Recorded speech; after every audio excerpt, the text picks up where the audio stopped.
It's August 23rd, 2022. Um, I've been trying for several months now to get a list of victims of homicide in the city of Salinas. It seems that going back to 1988, 89, different reports online, I came up with in the ballpark of 700 homicides in the city of Salinas. And I know that from FBI files that they had a clearance rate of less than 20% at one time, which means they only solved 20% of the cases when it came to homicide in the city of Salinas. I think it's up to 24 in the last reading. It's probably like 2016 when that information came out. A lot of crime statistic information is dated. Like with the city of Monterey, it might be 2 years behind. You know, I can't get 2021 until 2023. So I submitted requests and I went back and forth starting in February. Now they're apparently, they CC'd my request to the city attorney after and during my request. There were a number of homicides that came up and the stories were posted online, KSBW, KION, all the news sources, the Californian, the Herald. They all got information with the names of the victims. These are things that I'm asking for. Names of the victims, cause of death, if known, and the date that the homicide was committed. That's all I asked. I didn't ask any personal information about anyone, didn't ask anything about the officers involved in the investigations, and didn't ask anything about the suspects. In some of those cases, they've arrested, but they haven't convicted suspects over the last several months because their court cases drag on for a period of time. In the city, this Salinas Police Department was basically balking, saying, "Oh no, we can't give you that. That's investigative information."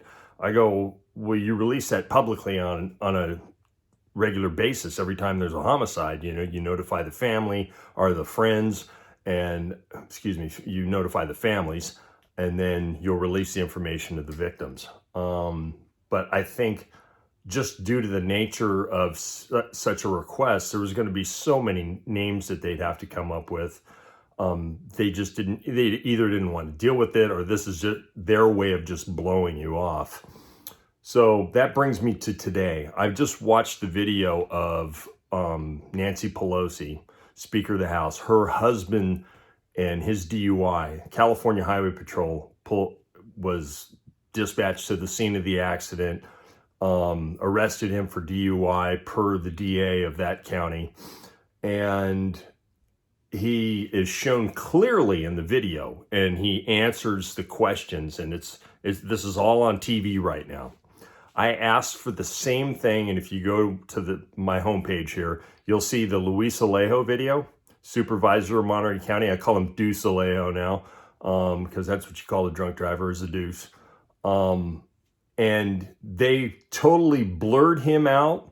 They didn't make it possible for anyone to actually identify him. I know what he drives. I know his license plate, and when they're asking questions about his plate, et cetera, and other things that kind of tipped it off as to who he is, then, you know, people that are in the know will know that that's him. But the CHP, and her name is, I think, Jessica Medueno. She's the public information officer for the Monterey CHP on Blanco.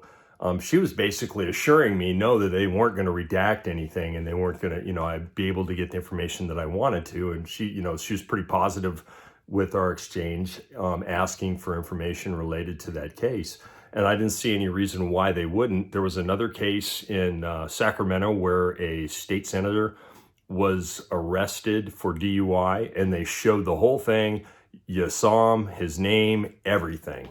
But in the case of Luis Alejo, I said, well, there's a commonality. They're public employee union, buddies, and they scratch each other's back.